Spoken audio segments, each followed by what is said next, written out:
volta com Saúde Holística, falando hoje sobre normose e normopatia. Doutor Sorraco, doutor Arthur, nós chegamos à conclusão que esses jovens que não tiveram essa formação, eles acabam tendo a normopatia quando são adultos. Agora tem um detalhe, nós estamos numa época da sociedade que muitas pessoas acabam se unindo pelo bem maior, muitos grupos de fraternidade, ao mesmo tempo muitos grupos que pensam apenas em si mesmo. Isso seria um problema de cada indivíduo, e aí eles se agrupariam de acordo com os seus interesses, com o desenvolvimento cerebral de cada grupo, ou isso foi uma coisa formada pela sociedade que influenciou o indivíduo? Porque a gente tem a normose, que é a normalidade de atos bárbaros, de coisas que se tornam comuns na sociedade, e temos o indivíduo que acaba deturpando, não desenvolvendo bem o cérebro. Onde começa esse problema? Bom, isso com certeza começa com o indivíduo, mas influenciado pela sociedade, porque na verdade a sociedade é a reunião de indivíduos. Isso de modo que vai havendo um moto contínuo, porque a sociedade gera indivíduos assim e que compõe a própria sociedade e que vai perpetuar aqueles valores e, portanto, eis uma bola de neve.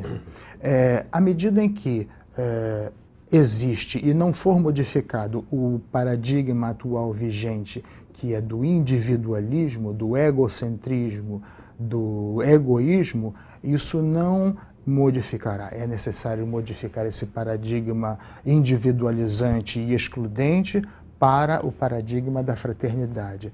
Isso iniciou-se lá na Revolução Francesa, em que os 3 valores, liberdade, igualdade e fraternidade, foram instaurados, mas já de então houve uma grave deturpação. O mundo da esquerda, por exemplo, privilegiou a igualdade em detrimento dos valores individuais e das diferenças.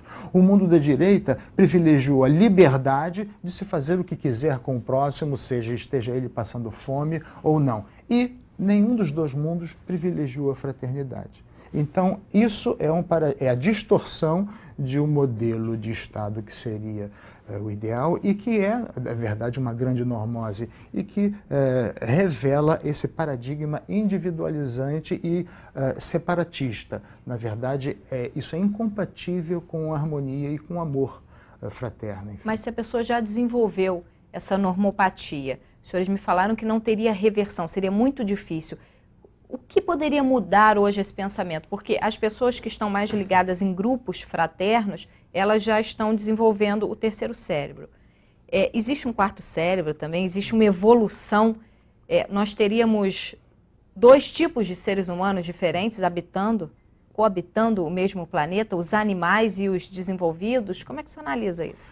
Uns são mais egoístas, outros são mais altruístas. Quanto mais altruísta, a gente pode dizer que mais desenvolvido está o cérebro. Então existe aquele primeiro cérebro que, se o ambiente permite, ele desenvolve o segundo, se o ambiente é protetor, receptivo e amorável, ele desenvolve o terceiro, que é o controlador dos instintos e que percebe o outro como igual. Existe também um 4º, ele chegará, portanto, ao 4º cérebro, que é o cérebro do outro, simbolicamente falando. Hoje nós sabemos que existe também um sistema neural chamado sistema espelho, que é um sistema que faz com que o meu cérebro funcione igualzinho ao de um indivíduo quando ele está tendo uma experiência. Se alguém martela o dedo e eu vejo, aquele martelar despolariza regiões de dor no cérebro dele, o meu sistema espelho que observo também tem essas despolarizações neurais, de modo que eu também sinto. Eu não faço apenas uma analogia do que supostamente ele está sentindo. Não, eu na verdade sinto também o que ele está sentindo. Isso significa o outro no meu cérebro. Então esse seria, por assim dizer, o 4º cérebro. E, portanto, nós estamos muito mais ligados aos outros do que supomos que estamos. Doutor Sorraco, seria possível a reversão hoje? Como é que isso seria feito desse caminho que o ser humano está tomando hoje para o lado da barbárie? De que forma que a gente poderia fazer isso? De que forma que o setor educacional, o setor familiar, como é que as pessoas poderiam se mobilizar para sair desse ponto de barbárie que a sociedade chegou? A sociedade é constituída de indivíduos. Eu não vejo outra saída do que educar o indivíduo. É ele que forma a sociedade. Se a sociedade está aí, ela é saudável ou ela é ruim, isso se deve a quem construiu a sociedade, que é o homem. Então, o trabalho deveria ser com o indivíduo. Essa educação para a vida, para a natureza, para a valorização da vida e da natureza, ela deveria ser prioritária. Hoje, lamentavelmente, a educação, ela se prende muito à quantidade de informações, à qualidade de informações no plano intelectual, no plano racional. Mas o plano emocional, o quociente emocional das pessoas está muito ruim, está muito baixo. Você não pode desenvolver o intelecto do indivíduo e as suas emoções ficarem a reboque desse desenvolvimento intelectual. Há que se ter um equilíbrio. E o grande problema está nesse mundo emocional, desses valores da vida, que tem na frente o primeiro valor, que é a afetividade. Como o professor falou, inclusive de forma brilhante, falando sobre esse assunto da plasticidade cerebral. E o que é que acontece no desenvolvimento de uma criança? Isso é verdade. A ciência está aí para mostrar o foco do problema. O problema está, primeiro, como se educa uma criança? Aonde é que está a família? Onde é que está o pai e a mãe? Que valores esses pais passam para esses filhos? Mas existem situações paradoxais ou excepcionais de crianças que tiveram todos os cuidados, etc., e vão para um caminho completamente distinto, não é? Seria isso de ordem genética? Que fatores seriam esses?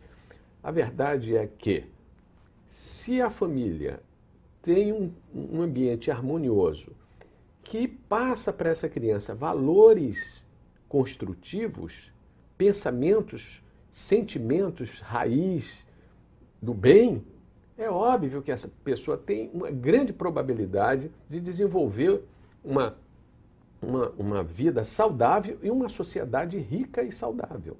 Mas não é isso que nós estamos vendo. Agora, seria necessário hoje se mudar o modelo educacional? É óbvio. O modelo nosso é equivocado nesse sentido, porque ele prepara o homem para a sociedade, não prepara o homem para a vida interior dele. Não prepara o homem para valores éticos, para valores afetivos.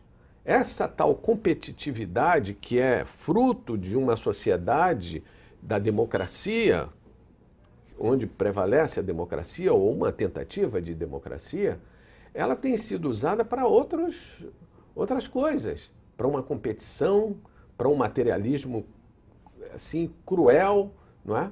E os valores, digamos, emocionais, afetivos, espirituais, isso está sendo deixado de lado, não é? Aí que está a banalização do mal. Bom, doutor Sorraco, agradeço muito sua presença. Doutor Arthur, é um tema que nós vamos ter que fazer outros programas, porque é um tema extenso, é um tema instigante, né, e que interessa muito à sociedade. Pode contar comigo. Ótimo, maravilha. Você pode assistir o Saúde Holística todas as quartas-feiras, às 10 horas da noite, e aos domingos, à 1 da tarde. Também no nosso site, que é o www.tvalerj.tv. Até a próxima.